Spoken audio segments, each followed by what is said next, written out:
Alrighty, there we go. So I think we're live now. Let's make sure that it actually worked, because it was giving me some driver errors. So let's make sure that those driver errors are all accounted for and hunkered down now. Oh, I got a nice little flippy here today, huh? Some nice little flippy hairs. Okay. So today we are back with some D&D prep. A little bit of royalty-free music there in the background. Today we have to deal with creating what is inside of this place here. The old ruined monastery. Very exciting. The old ruined monastery, of course, of Doom. Because why wouldn't it be of Doom? Also, what are you doing, stream? Why are you not working? Come on. Work. Work, fool. Work. Okay. There we go, I think. Anyway. So yeah, so we have to worry about what goes on inside of there, which means we got to start with sort of our plot outline and go forth. The group found everything in the swamp maze that was underneath the ground, went through a portal, whoosh, led them up right outside of this monastery, and now we actually have to go through the monastery itself and actually plan out the people and all the kind of stuff. We did all this. We did all this. Ahead of them is an old unkempt. Okay, so this is the part that we need to copy because they didn't get to it yet. So we'll put this here for the time being. Copy this.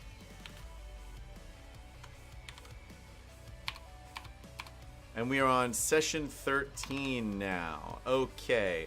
The black swirling portal that they last went through, which as you can see right here, was actually a doorway to the surface that puts the group on an island in the middle of the swamp surrounded by dense fog. Ahead of them is an old, unkempt monastery. So, they might have some questions about what's going on at this monastery, what kind of a monastery it is. Let's see. Fulgorus, Draconic Line, Blanchwood the Knot.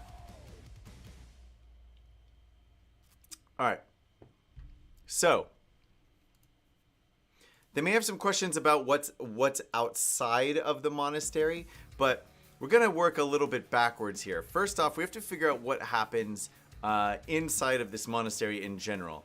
There are no monks in sight when they get into the monastery, though evidence that they used to be here. This is the correct monastery that Kokoro was leading them to, but they don't see any monks, nor do they see this guy Kokoro, who's been their guide up into this place so far. The monastery has been corrupted by the forces of chaos, working in league with the followers of Greos. So to remind everybody, Greos is the black dragon. He's one of the quote-unquote chaotic evil dragons. He is the acid-based dragon, so we're going to incorporate that when we get into planning encounters for inside of this place. The monastery has been corrupted by the forces of chaos, working in league with the followers of Greos. They don't really know this up front. It's just a little bit of backstory here. If they happen to sort of crit on their arcana checks or something like that, then they might be able to figure this out. But what really happens here? What are the notes that we need to make? Okay, the group enters the old monastery. This is going to be a big moment for Flavin. This is a note for us as the child of chaos, though he does not know it. The forces of chaos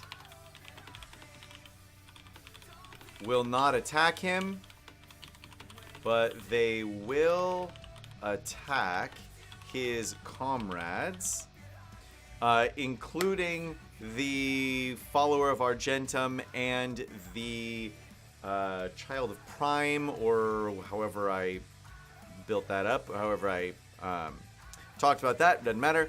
The forces of chaos will not attack Flavin, but they will attack his comrades. So what really happened here? What's the history of this particular history of the what is this place called? History of the temple.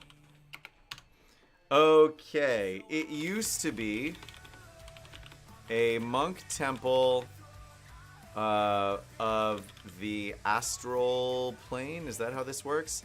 Let's see. Game rules for monks. And then we need the astral self. Is that what it is? The way of the astral self. Right? You get the arms? Right. The way of the astral self. Okay. Used to be a monk temple of the way of the astral self. The way of the astral self deals with, this is, let's see, your mastery of, arms. Okay. They see their key as a representation of their true form and astral self. The astral self has the capacity to be a force of order or disorder, right? Some chaos in here. Alrighty. So let's go back to our plot outline and incorporate that in here. So, the history of this temple, the way of the astral self. It used to be a monk temple of the way of the astral self. The way of the astral self, given its connection to the, and I'm going to put this in quotes because it's not actually what's going on here, astral plane. This kind of plane? No, this kind of plane. Is always close to chaos. And here we use chaos with a capital C because we're talking about the force of chaos that we've built into our world here, not like the term for chaos and as in like disorder and stuff like that. Okay. My hair is really huge right now and it's really distracting me on my stream. Anyway, right, so the history of the temple. It used to be a monk temple of the way of the astral self. The way of the astral self, given its connection to the astral plane, is always close to chaos. At some point, the followers of Greos, right, the black dragon, arrive and corrupt the weaker monks, let's say. The weaker monks into acknowledging... That's not how you spell acknowledge. How do you spell acknowledge? Like this, right? Acknowledging the ways of chaos as the source of their power.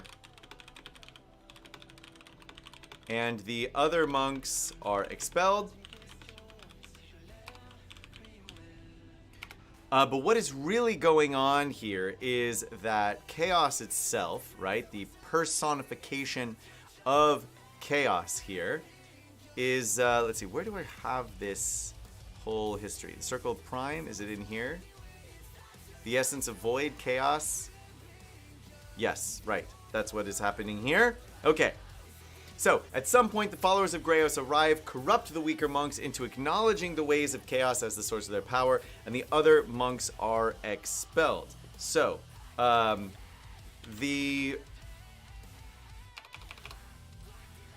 So the child of chaos, right? This is meant to be a focus point, right? The temple has been prepared for the arrival of the child of chaos.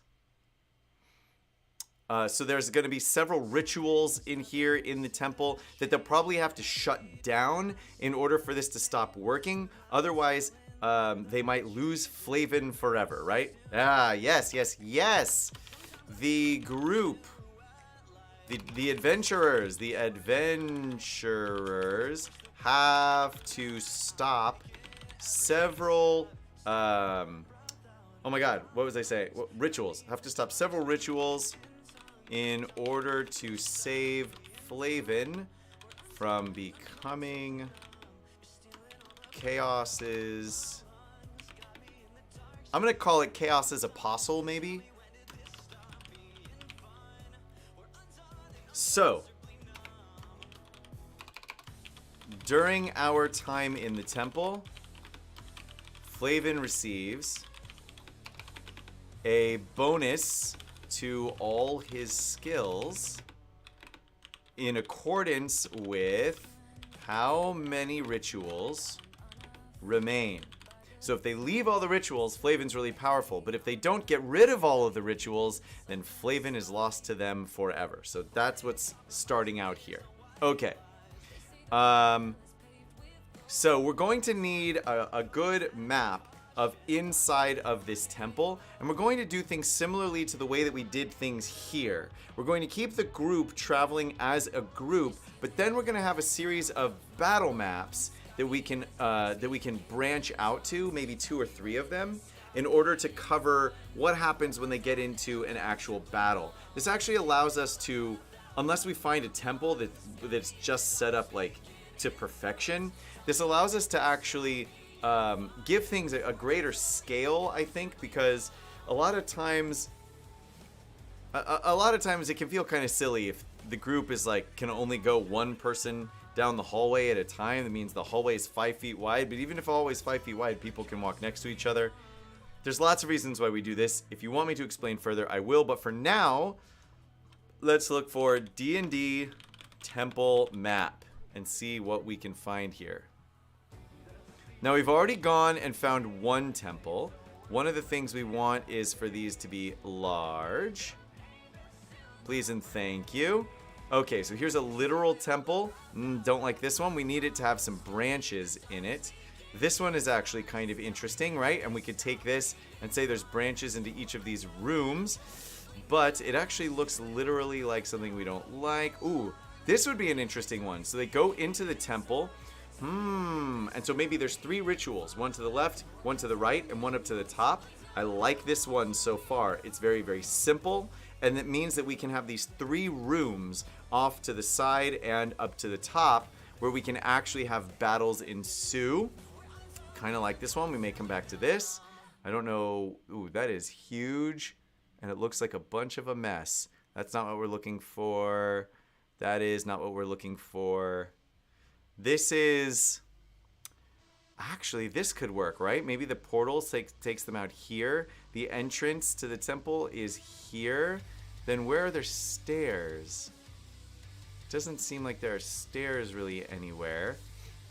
But that's a decent start. Don't like that one. This is pretty huge too, with an antechamber and then a room off the back here. This one actually looks a bit more appropriate. So if we make this the entryway from the top down, then there's a series of rooms off to the side. Come up this way. I actually kind of like that one. What is this one? Nope, it's made of a bunch of ships. That's not the right idea. That's also not the right idea. This one is pretty good so far. This guy, what is this guy? Ooh, I think we have a winner, folks. But it's only 473 by 600. So let's see. We open up this guy. See if we can find this map in a larger sense. Find me the map. What? What? Oh, come on. Show it to me, baby.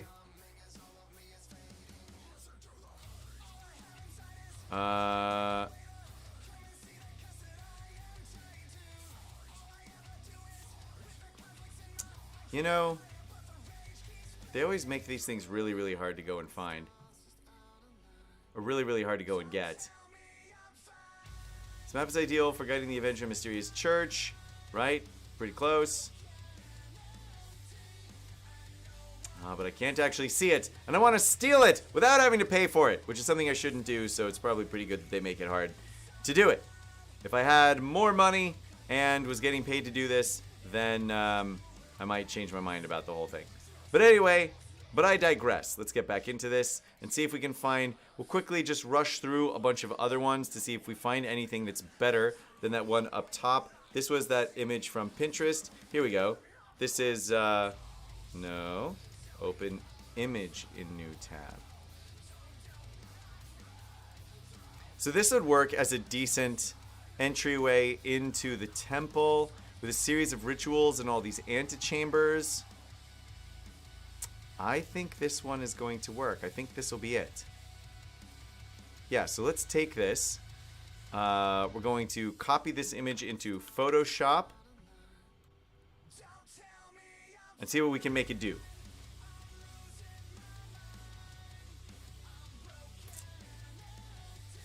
You know how I feel about brightening colors and things, so we're going to go for that. Although the colors of this one look kind of alright. Come on, new file. You can do it. Put a little power to it. Create, please and thank you. Okay. So, shout out, Patreon, Spell Arena. There you go. So the group will enter through here. They'll come up into what is essentially this sort of antechamber. They'll have rooms to the left and right. Although I think I'm going to delete these rooms to the left and right here. So first, let's save this. Photoshop, desktop, roleplay, DnD, Ice Dragon. Ambiance, battle maps. So this is going to be... They are in 03. This is the Monk Temple. Great. We can zoom way in on this, because the first thing I said I'm going to do is actually remove this chamber over here. So we're actually going to take this guy and do a little of this action. Whoop. And then include this section. Include this section. And include this section. Now, if I go to Edit, Content Aware Fill, we want it to have only the blackness as its reference. So it looks like it's actually doing that pretty well. So we'll take out all of this. Brilliant. Okay. And then we basically want to just duplicate that and flip it around the other way so that we can move it over here. I have a feeling that this is... Yeah, perfect. Now, we can take this guy like this. In fact, we'll do it this way. Gonna duplicate him and just bring him down like this. Need to delete a little of this guy here.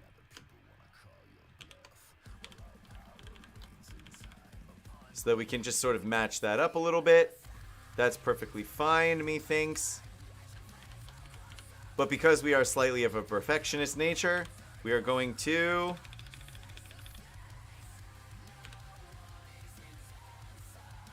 mask out these sides so that it comes in a little bit easier. Oh, I see what's going on there.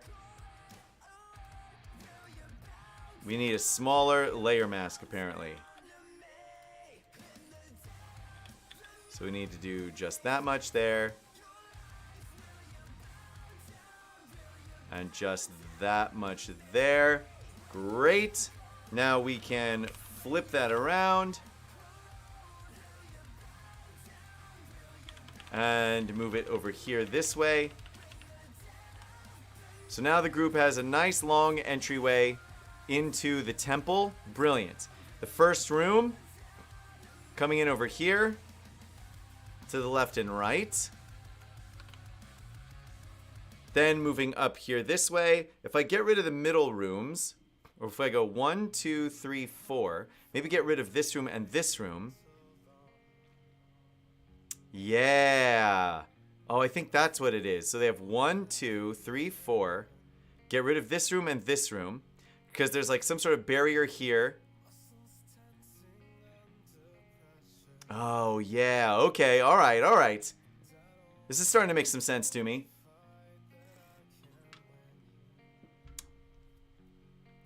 Or maybe there's something here preventing them from getting into this place. So maybe I get rid of the middle room? Or do I just leave it as it is, but have rituals here, here, here, and here that they have to break? I think that's what I do. I think we leave it there. But then what's in each room? We'll have to find out. Okay. Save this here like this. Go into JPEG land because we want it to be pretty nice but also pretty small. Desktop, roleplay, DnD, Ice Dragon, Battle Maps, O3, Monk Temple. Here we go. So, that's this guy. So we need a new board. Come here. There we go. Come on to this guy. We need to go to the map and background layer. Oh, I don't have the folders open. Come into our folders. Let's come in and grab the map we just made. Let's see. Ice Dragon cometh. Battle Maps. O3 Monk Temple JPEG. So it'll be on here in just a second. Brilliant. It does need to be rather large. So let's zoom this out. Because we're also going to take our player's icon, which is right here. Copy this guy over here. Boop. Whoops. Oh, does it not do that? I guess it doesn't do that. So we need to actually grab our group token here. There we go. So the team will enter this way. Whoops, that's not the way that we want to do it. We want to do it this way. So I need to basically resize this guy until he matches the grid. The way that I want to do that, this should be 5 feet wide. So this should be roughly 10 feet wide. So we're going to come back to the map and background layer. We're going to see if we can actually just sort of drag this to get it close enough. One of the changes that I'm making to the way that this works is that this map doesn't have to be perfect because the way the people move on it doesn't have to be entirely perfect. So we do this. Let's go ahead and keep on increasing this until this ladder gets to be roughly 5 feet wide. So that means that this guy needs to be, whoops, don't need you, delete. So that means that this guy needs to be both wider and bigger. So we'll just go ahead and make it kind of huge, and then we can always cut it down later when we need to. So starting here, keep on trucking, keeping the stairwell in our sights. I think that looks pretty good right there.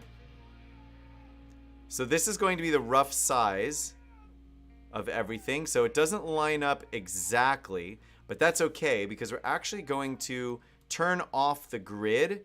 We just need to get rid of all the extra white spaces. So 1, 2, 3, 4, 5. We need to make it narrower by 5 points. And then height, we know it just needs to be a lot smaller. So we'll just keep on doing this guy until we get it. Well, first off, do I have everything cut off?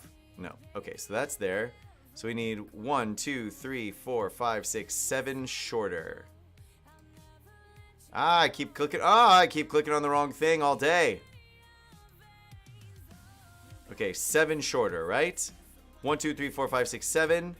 Save settings, and we're down there. Great. Now when the group comes in, where are my people? Here they are.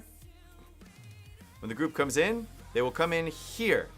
So because I know from which direction they're going to be walking, We are now going to go in and put in some dynamic lighting layers. So we're going to do outside of all the walls first. So we'll grab a line. We'll grab it in green because it's just easier to see that way. And we can do this sort of a thing.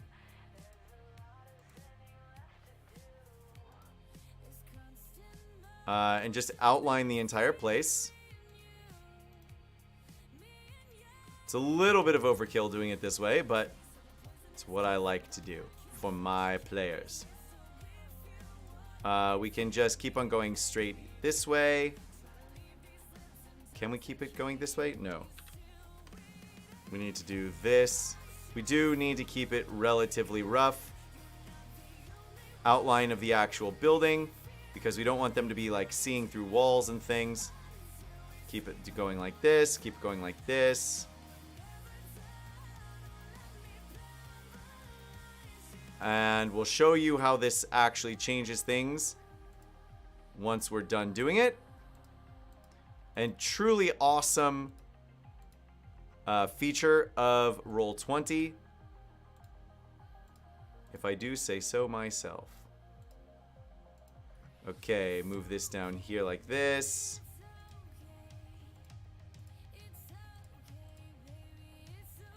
Great, great, great. Move this off to the side here. Connect the dots down this way.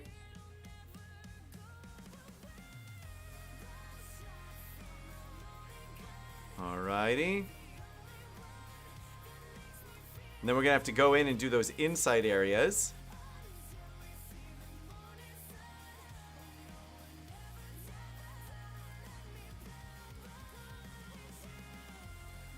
Coming up this way, down the diagonal,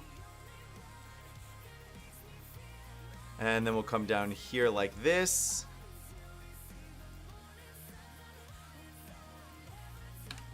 And we'll get out that way. Okay, so if I come and change the settings for this map, because we do have to enable dynamic lighting. Daylight mode we want, because we just want everything to be visible when it's visible. This will be nice and visible for everybody here. Save settings. And now, let's try and look at this through the eyes, whoops, of our players. So this is what they can see from where they are now. We can move them around through the place, right? So that's all open this way. And as we move them around, let's make sure that they can see everything when they're in a room. Very nice, very nice. We need to add in doorways. We need to add in the black holes that are in the middle, the interior walls, essentially. Okay, but the exterior walls look good. Fantastic. We also need to turn off the grid here. There is no grid. Save settings. Let's go back to our dynamic lighting layer. Go back to our polygon line thing. And then add in the removal of this stuff. Just make sure that all of the black spots are actually black spots. We don't want them looking through walls, right? That's the idea there. Turn this off as well.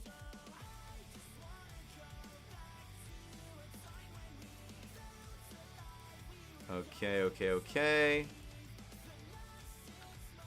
Alright, that's that one. Pretty much the same thing on this side. Then we'll go in and worry about adding doors, which I do in a slightly different fashion, which if I do say so myself, it's actually pretty smart. Alright, do it this way, do it this way.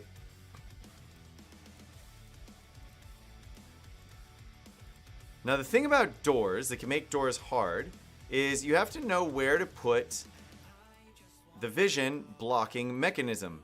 Because if the characters are on one side of the door, Because the characters always need to be able to see the door, right? They just don't want to be able to see through the door or what's on the other side of the door. So we take these guys. Let's go ahead and make sure that this vision is working the way that we want it to. Here again, making sure that they can't see through the walls. Very cool, very good, very nice. Very nice, very nice, very nice, very nice. Very nice and very nice. Brilliant. Now we need to add in the doorways. Okay, we'll go back onto the dynamic lighting layer. We're going to switch to a shape. And that shape is going to be red to symbolize the doors. Now in this case, the doors go like this. Like this. They'll go like this. They'll go like this. And they'll go across this doorway. Actually, let's see. Where are their actual doors? Door, door, door, door, door. Yeah, there'll be a door here. There'll be a doorway. This is going to be a wall, so we're going to have to put some walls, a little bit more wallage in here. But I think actually we might just do it this way instead.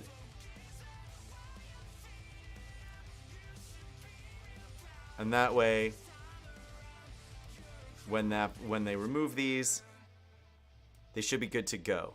So now if we go back to our objects layer, select our people.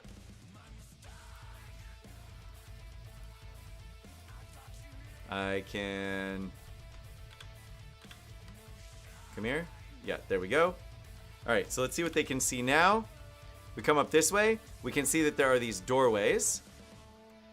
Then we can see there are these doorways, and we can see there are those doorways, right? Barely blocked on the other side. If they're in this room, well then, in order to get into this room, they would have had to go through a doorway. So we're not really worried about them not being able to see them in this particular way.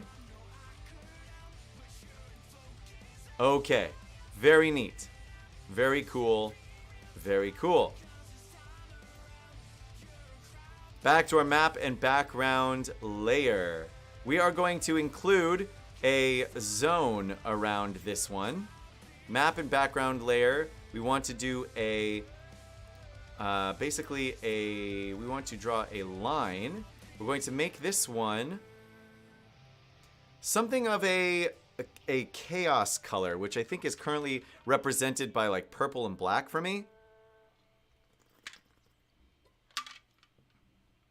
But there's a lot of purple and black, or there's a lot of black already on the map. We're not going to actually outline things in black because then you just wouldn't be able to see them. So we're going to start with this sort of purplish color. Let's see if this works. See if it's actually visible enough.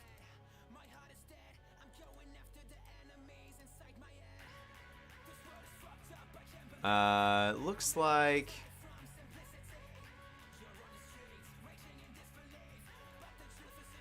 that's better.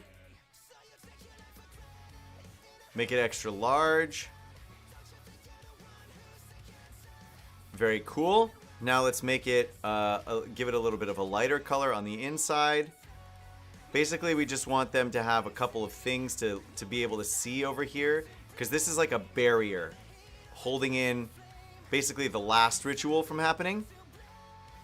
And then we'll put a third line in here. So we've done this one, and now I think this one. Yeah. So the players should be able to see that there's this clear barrier here around what is essentially the throne. Then we're going to have some circles that look like this around these sort of pylon-y type things. Okay, let me go in a little bit here and move these around. Let's move it around just a little bit here. I'm going to move this one just a little bit here. Now we need just one more. Whoops, that's not what I meant to do. I meant to make a third one.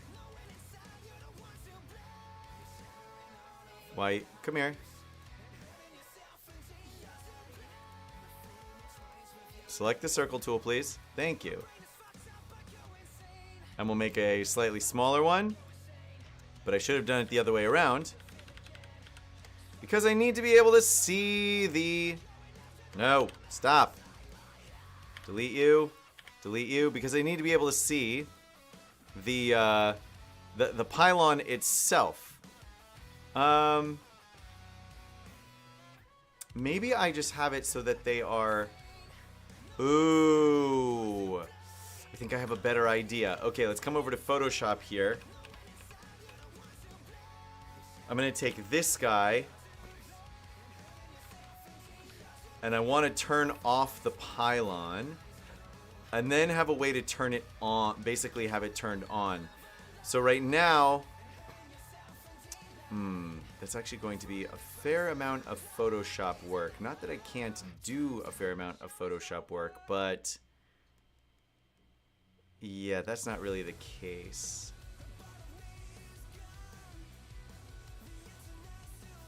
I think maybe we just do it a little bit differently. We do... okay, so we have these pylons that we want to have... basically, I'm just going to have them, like, turned off. And then when the players... complete turning a ritual, when the players finish stopping a ritual, basically, then they turn on, and once they're all turned on, then the barrier comes down in the back. Okay, so let's copy you and make another layer for you. So we should have just you by yourself. Great. And now I just need to turn you off. So this, we're going to have... what's the best way for me to do that? Just turn it black? Affect the darkness? What's the best way for me to do this? What if I turn the brightness of this guy way down?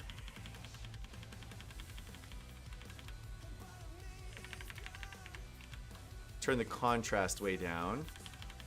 No, that's not the idea. That's okay though. And then here, what we can do is create a new layer. We'll make it black. And then if I change this to go like this and then invert it. No. But that is exactly the section that we want to adjust. So let me see here. Let's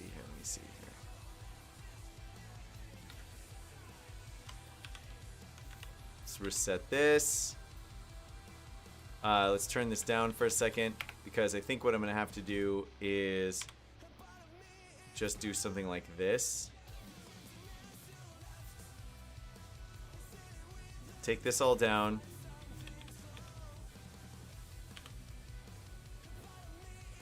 Blacken out this middle part.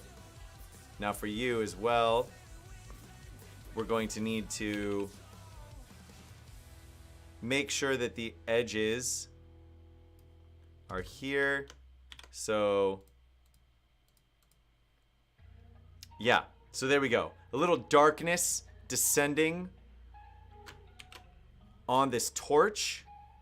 So we'll save this as a very, very small little piece. Battle map, this is Monk Temple Light Cover.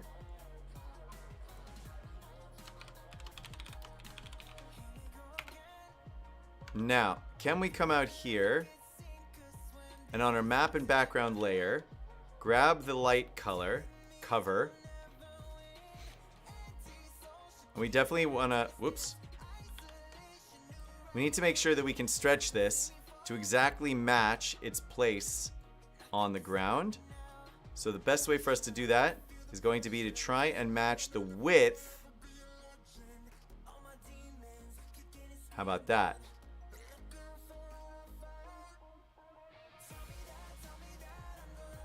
All right, cool. It's not perfect. It looks a little janky, but I think that it'll be okay. So we've got these 4 covers. We'll take one from you. We'll put one of you over here. And then we'll put one of you up this way. And then we'll put one of you up this way. Now let's try and spin you around perhaps. Let's see if that actually makes it look a little bit better. I think it does. Meh, not really, but sure. Why not? Put you like this. We'll go ahead and spin you around as well. And move you into place. Come here. There we go. So they come on to the scene and they see these 4 sconces that are sort of burning with this darkness, right? And they've got to complete or actually get rid of the rituals going on in these different rooms in order to get the fire to basically return. So now I want to, I think, make a couple of edits. Now that I know that this is what we're doing. For example, I want to remove this one entirely. So let's come in here and remove him. So let's do a content aware fill. See if we can get it down. I don't want to use this guy. That's okay. Close enough.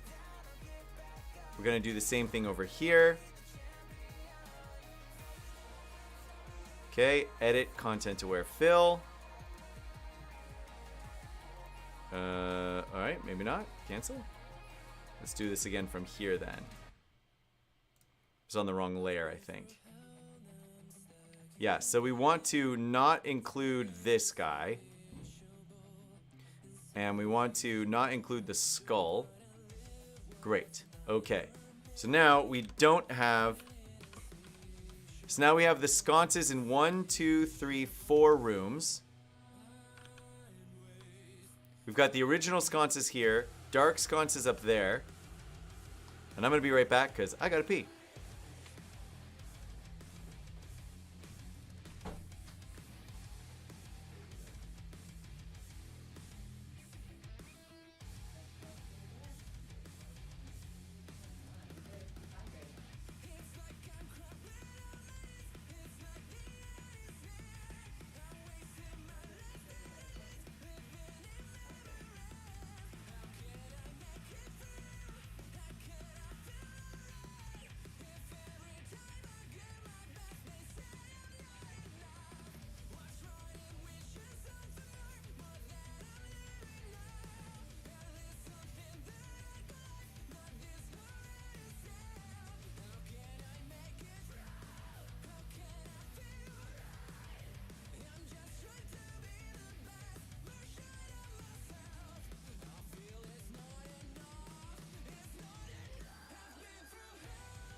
Okie dokie. And we're back.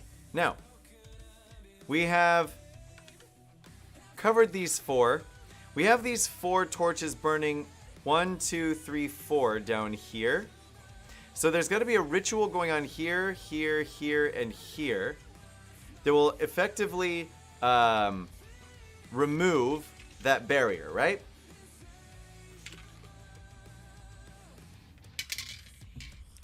But what is that ritual? And before we remove these pedestals or whatever, let's see. Do we leave them there with the light turned on? No. Right? We've got to turn off the light for these pedestals.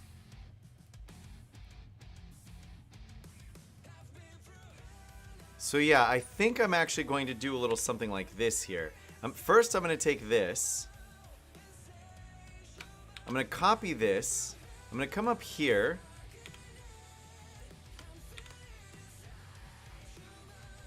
Where did you go? Alright, didn't come up here with me. Come up here with me, fool! Now, I'm going to convert this into a smart object so I can come in here and edit it. I want this. I want this. I want this. And I want this. I want you. I want you.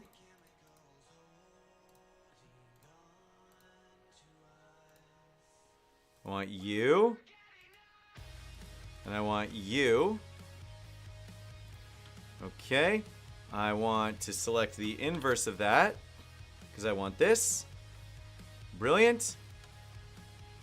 And now I want to crop this so that it's just that big. Great. So now I can come back out here to you and put one of you there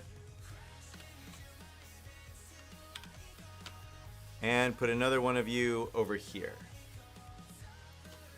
Okay. Wait, why did you not do what I wanted you to do? Duplicate, fool. Thank you. Great. Now we want to come in and actually create another version of this that, like the other thing that we've already made, is dark. Dark and swirly and dangerous. Okay. We want to basically just remove the edge, so we want the middle section to be dark, right? Great. And then we want to put that layer of blackness upon it. So let's go with like this kind of thing. And then we do something like this. So then we have, this should be a pinge because the corners should be transparent. Battle maps. And this is, we need to take this.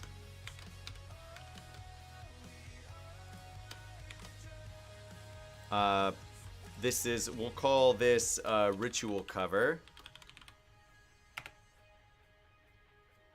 Okay. Now we also want to save this out. Whoops. Not like that though.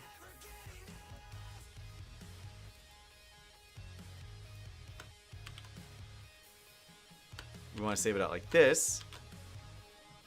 And we want to save over the battle map that we already have. Now come into here, go to the map layer. Get rid of this one and put this guy back in here.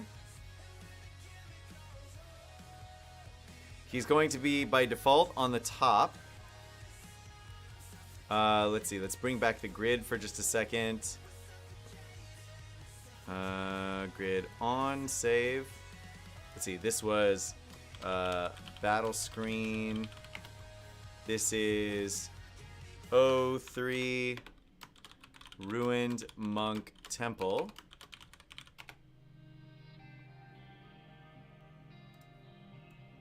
Now that should snap the way that we want it to. Good. And we can stretch this back out the way that we had it before. So it was like this. Brilliant. And now we can send, let's see, 2 back. Brilliant. Exactly what we want to do there. We can turn the grid back off so that things don't stick like that. Then, while we're still on the map and background layer, we can come in and introduce the ritual cover. Should be pretty easy and straightforward, although it's going to have to be a lot bigger.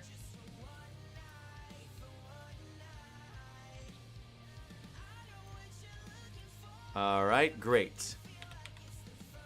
Take one of you, put the other one right here. Move up here this way and put one on top of you. And then put the other one over here. So as they complete the rituals, these things will go away, uncovering one of these things in the middle. Once they've uncovered all of them, then these shields will come down. And then we'll be in business. Cool. Let's figure out what these rituals should be. Alright, the history of the temple is all of this. Okay. At the far end of the temple is a raised dais with some sort of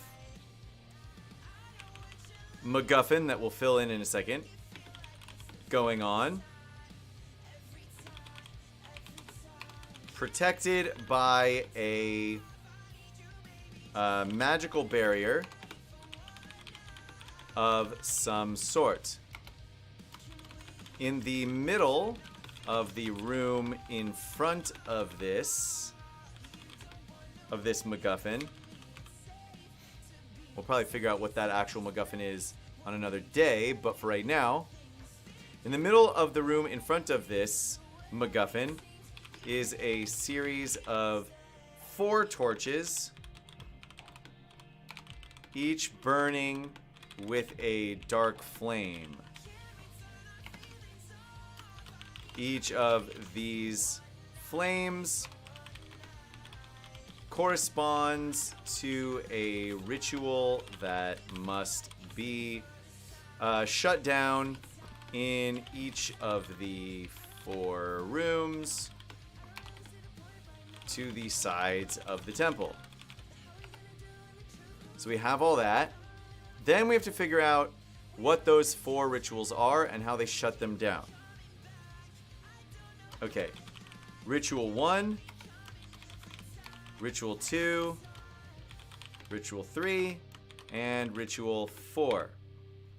We'll take care of who is actually inhabiting this temple, because there will be people in this temple. I think there's going to be at least maybe 1 or 2 combats in here in order for them to complete a ritual. In addition to, oh, maybe it's 4 puzzles and 3 total combats that we do here. Or maybe it's 4 puzzles and 2 combats, right? Combat number 1 here to clear out the space. Combat number 2, whatever is happening here. Or maybe this is a big puzzle and there's only 1 big combat in here. They have just come out of a lot of fighting. So it's possible that this should be a major combat thing. And that there's maybe a series of monks being held hostage in these different places. That's an option for us. So we need rituals. Ritual 1. And Ritual 2. What are the different puzzles that they have to solve in order to turn these off? So ritual number 1. We need some ideas, fools. D&D puzzle ideas. Let's see what Google has for us. 15 puzzles for DMs to use in Dungeons and Dragons. Let's see what ideas they have here. A troubled ghost. A mysterious ghostly figure blocks the path towards the group's next destination. Could be. Perhaps it's too tough to fight outright, but it's speaking in riddles and is too caught up in its own thoughts to communicate with easily. Your party will not move on until they figure out what keeps this troubled ghost around and help it move on to the afterlife. There could be many solutions to this puzzle. The party might be able to find clues and hints to the ghost's life. Oh, I've got an idea forming in my brain. Okay, a swirling ritual number 1. I'm going to call this one Swirling Specters.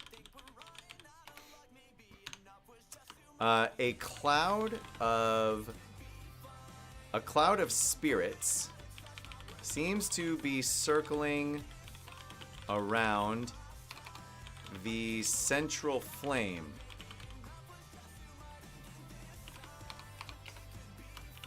As the group approaches, the spirits all move.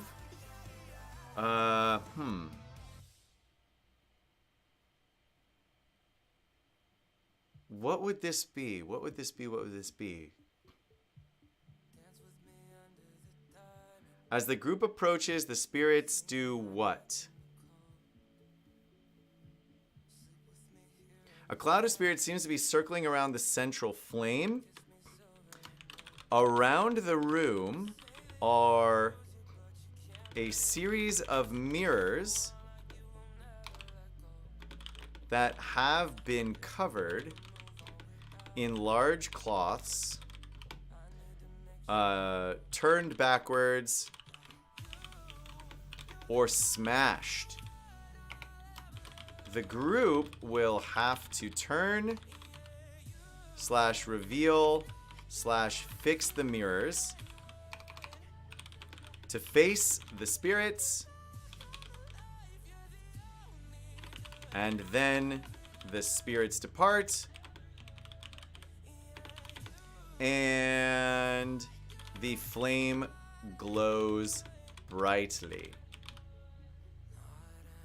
Okay, so that's ritual number 1. Very cool. We'll go into the actual mechanics of that, how difficult it is, and that kind of stuff probably next time. Ritual number 2.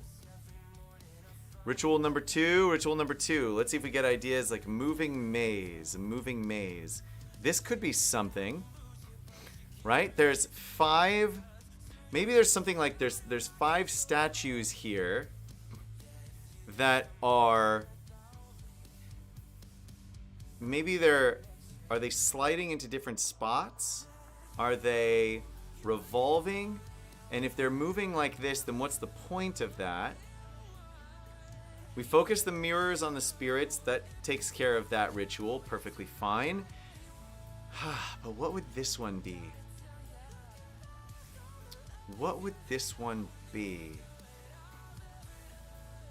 The moving maze is a good idea to spark out all this kind of stuff. Elaborate gesture. Sometimes you need to be very serious as you attempt to balance deadly encounters and formidable challenges. To counteract these serious moments, sometimes you need a silly puzzle that will make your group laugh. The elaborate gesture puzzle works best with in-person games. Got it. Oh, that could be. I have 5 players. Ritual number 2. The chaos gestures. A series of 5 statues surround the center flame, each of which has a different different gesture, each of which offers up a different gesture. A series of 5 statues surround the center flame, each of which offers up a different gesture. And those 5 gestures are... let's go with clasping hands, right? So like this. Prayer hands. So like this. We have double fists. So that's like this. So we've got clasping hands. We've got prayer hands. We've got double fists.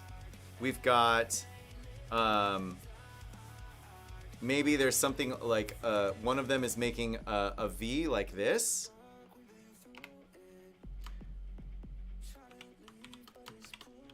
V hands. And what else would it be? Touching fingers? Maybe a diamond? How about like this? Yeah, what about like, maybe it's like this? No? This way? Yeah, okay. A diamond.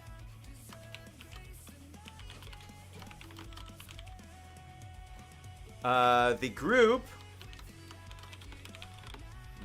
must copy these gestures.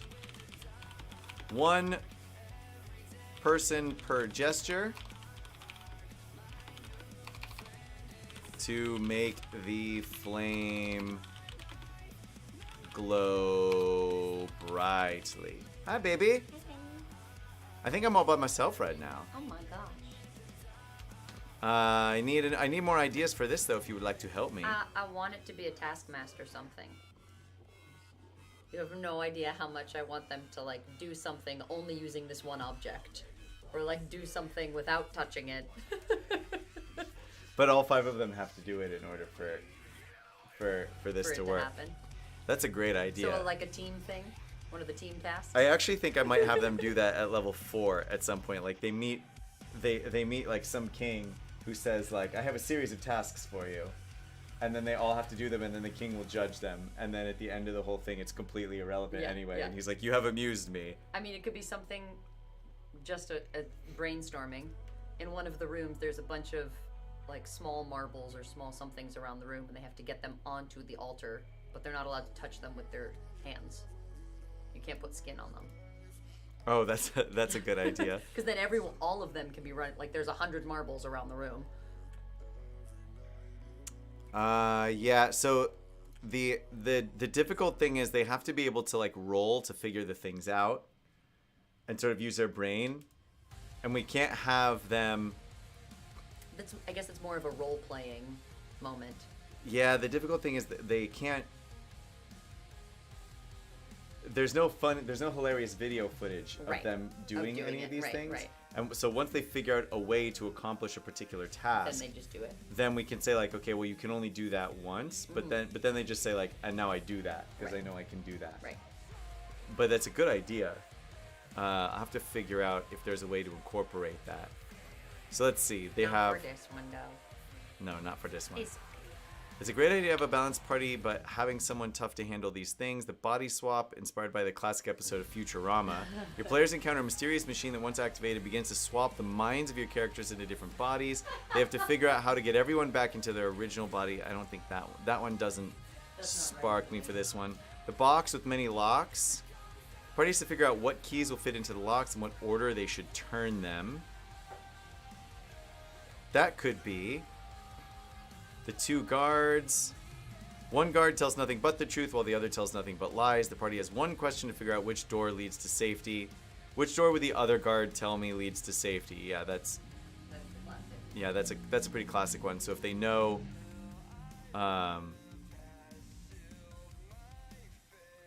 yeah, so if they know what the answer to that riddle is, then it doesn't matter. The trapped tiles.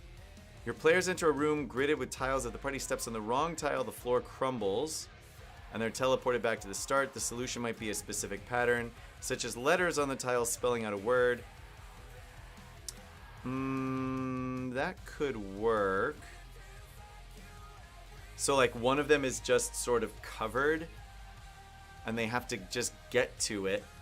But if they step in the wrong place, then it teleports them back to the entrance of the room.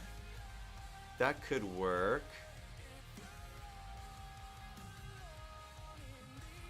And all they have to do is successfully get to the middle of the room.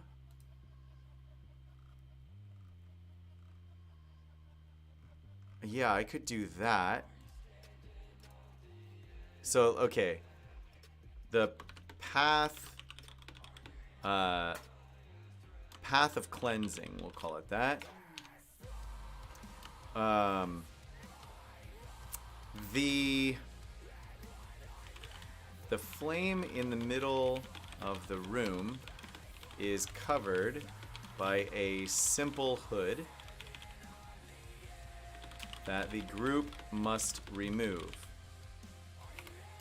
However, to get to the middle of the room, the group must walk over the correct tile pattern on the floor.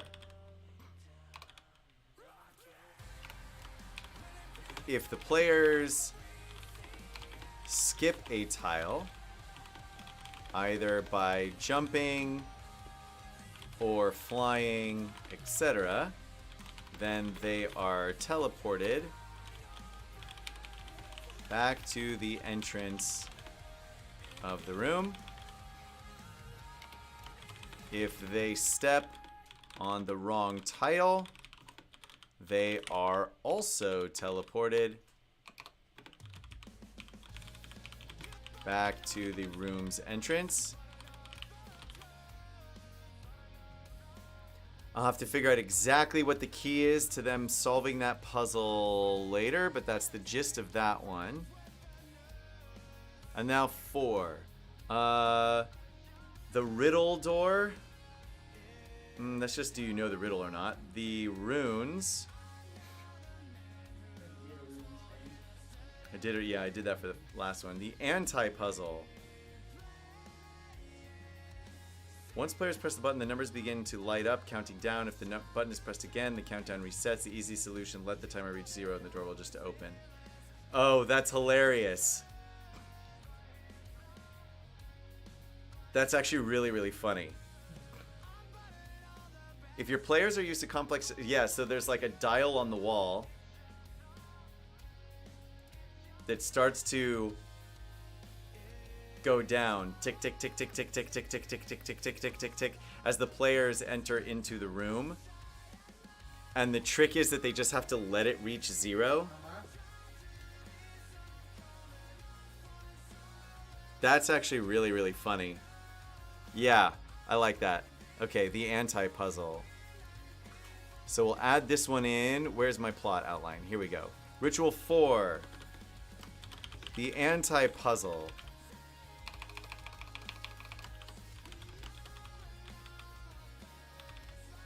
Oh, I pushed a button and it did something, but I don't know what it did. Okay. As the players enter the room, one of its inhabitants turns a dial, and when they turn the dial, let's see, they turn the dial, and as the players enter the room, one of its inhabitants turns the dial, then promptly, is that how you spell promptly? Promptly, yeah. Then promptly disappears. And we'll fill in exactly how these people disappear in a second, but they start by just simply disappearing. And I'll figure out if they teleport out, or they walk out, or they scurry out, or whatever, once I figure out exactly what's in this place. But for right now, these are the puzzles. As the players enter the room, one of its inhabitants turns a dial, then promptly disappears. As the players listen to the dial tick down, they notice that the flame that the dark flame is growing bigger and bigger. The players must figure out how to turn off the mechanism.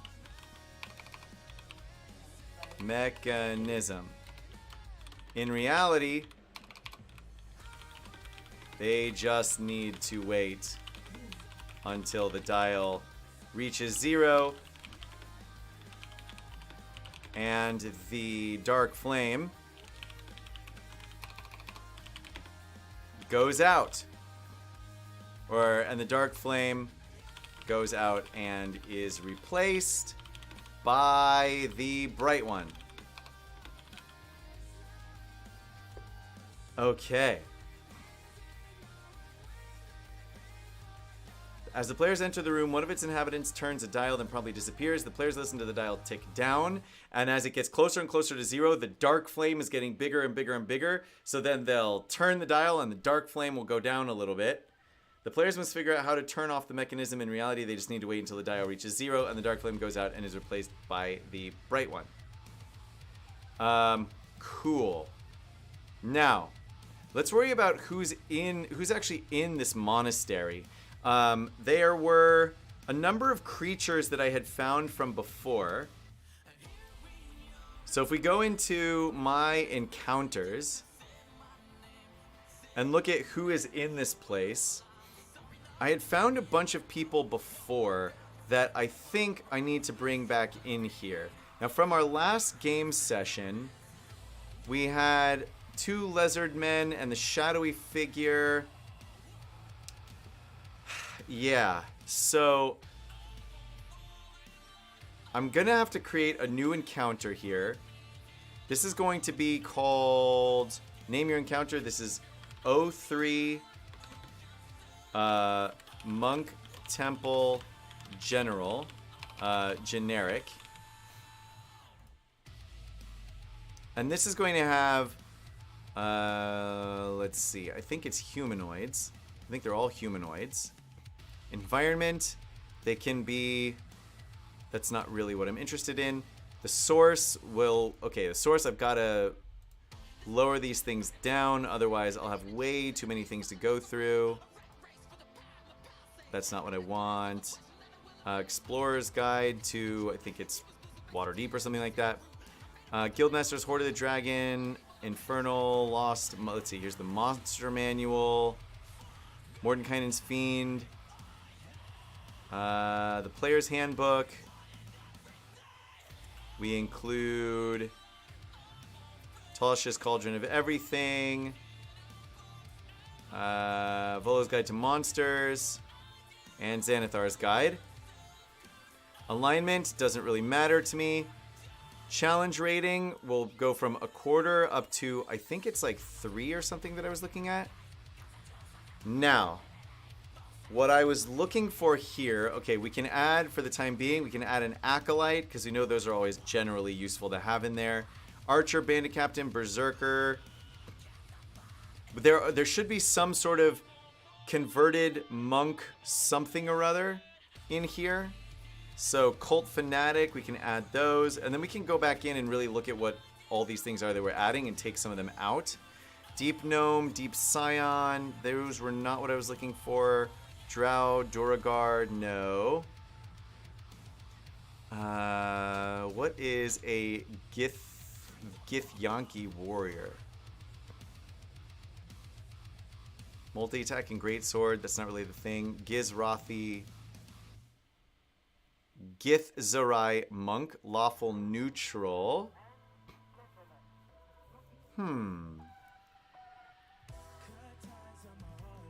Let's add that in there. Make sure that makes sense that there's a monk in there of some kind. Grimlock, no, these are, yeah, these are like the evil underground dwarves, I think. So those are not right. Illusionist, Ishal, Jackaware, Knight, Kobolds. No, we're not looking for that. Okay, Lizard Folk. Add the Lizard Folk and the Lizard Folk Shaman, because they came in from the swamp here, so we're going to have them in there. Martial Arts Adept, we'll go ahead and add him in there for the time being. And then we'll go back in and like I mentioned before, remove some of these things that don't work. Reversal Fortune, another creature dealing damage to the Nilbog. The Nilbog reduces damage to 0 and regains. Nope, that's not really right. Orc Claws. Orog, Parson, Priest. No. Where were... There were like Darklings or something like that I thought were in there before. Where did those guys go? Because that's really what this whole thing was. Let's go ahead and remove all of these filters. Remove the... Let's put Darkling in here. What are the Darklings under? Oh, they're Fey creatures. That's why. Alright, great. Okay, so the Darklings. Armor class 14, hit points 13. They're light sensitive, death flash. When the Darkling dies, non-magical light flashes out from it. Any creature in the area able to see the light must succeed on a con save or be blinded until the end of the creature's next turn. Great. They have light sensitivity. They use daggers and they stab things. Brilliant. Darkling Elder. This, I think, is going to be, or maybe a few of these might be the boss for this situation. When the Darkling Elder dies, light flashes out from it too. Then these people take damage, etc., etc. Multi-attack Scimitar, they have Darkness. They can cast Darkness, and they have Blind Sight. Okay, so we've got the Darkling Elder in there. The Darkling Elder won't be in the generic, but the Darkling will. So let's see. Martial Arts Adept. Maybe one of these guys. Yeah. So this is like a super duper monk character. Could be. All right. We can keep that in. Lizard Folk and Lizard Folk Shaman. Let's look at the Shaman real fast.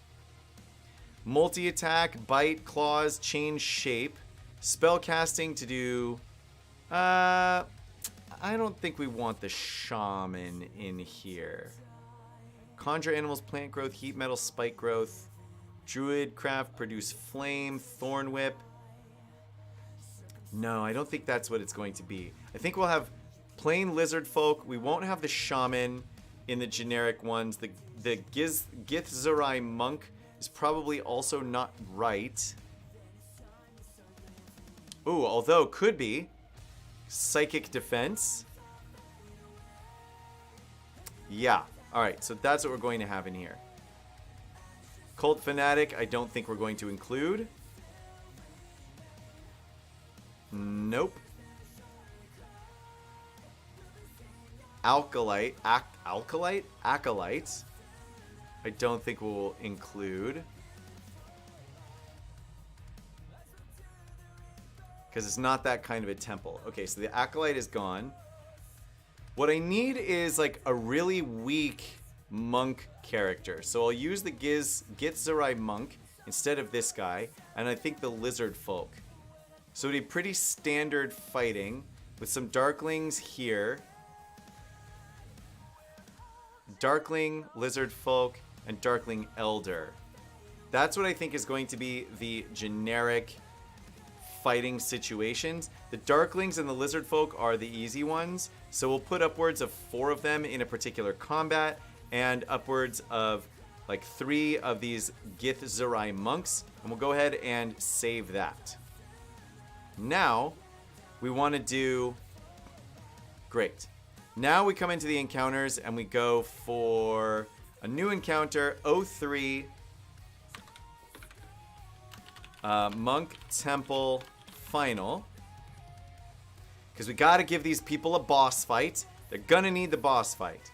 So we want to add the Darkling Elder and the Darkling. And we also want to add the... What did I just say? Martial Arts Adept.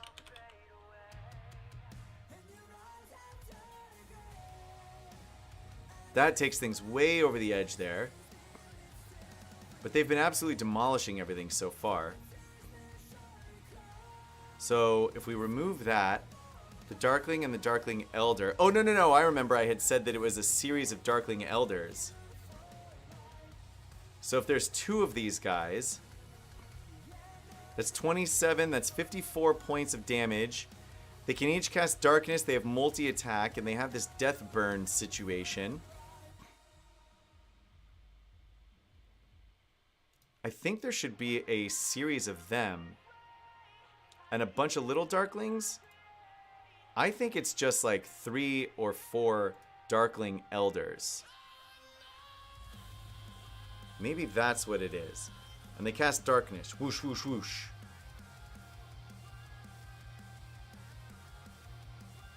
Yeah, so that you can't see them. And there's 3 of them in magical darkness. Now, they can only attack in melee. So the trick, of course, is to just move out of the darkness. And then they have to come at you. They might have advantage on their attack against you, but that you have to figure out. So, we'll go with 3 Darkling Elders. And see how the group is doing by the time we get there. And see if we need to change that up a little bit.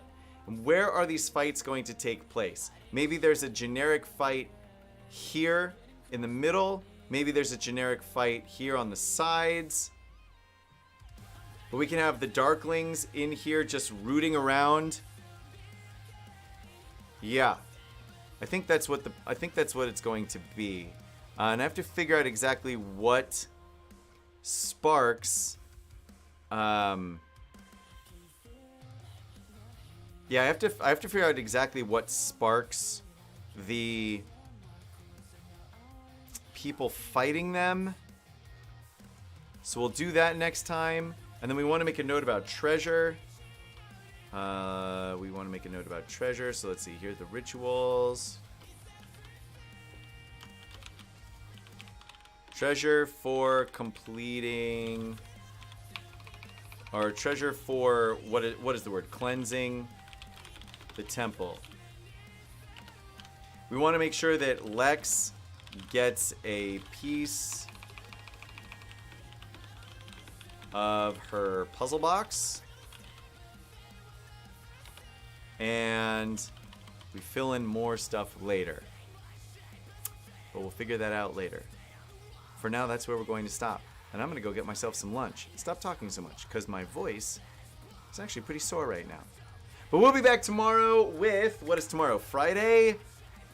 Dungeons and Dragons. No. Wild Rift tomorrow. That's what we'll be back with. So join me then. Come in. Bring your ideas.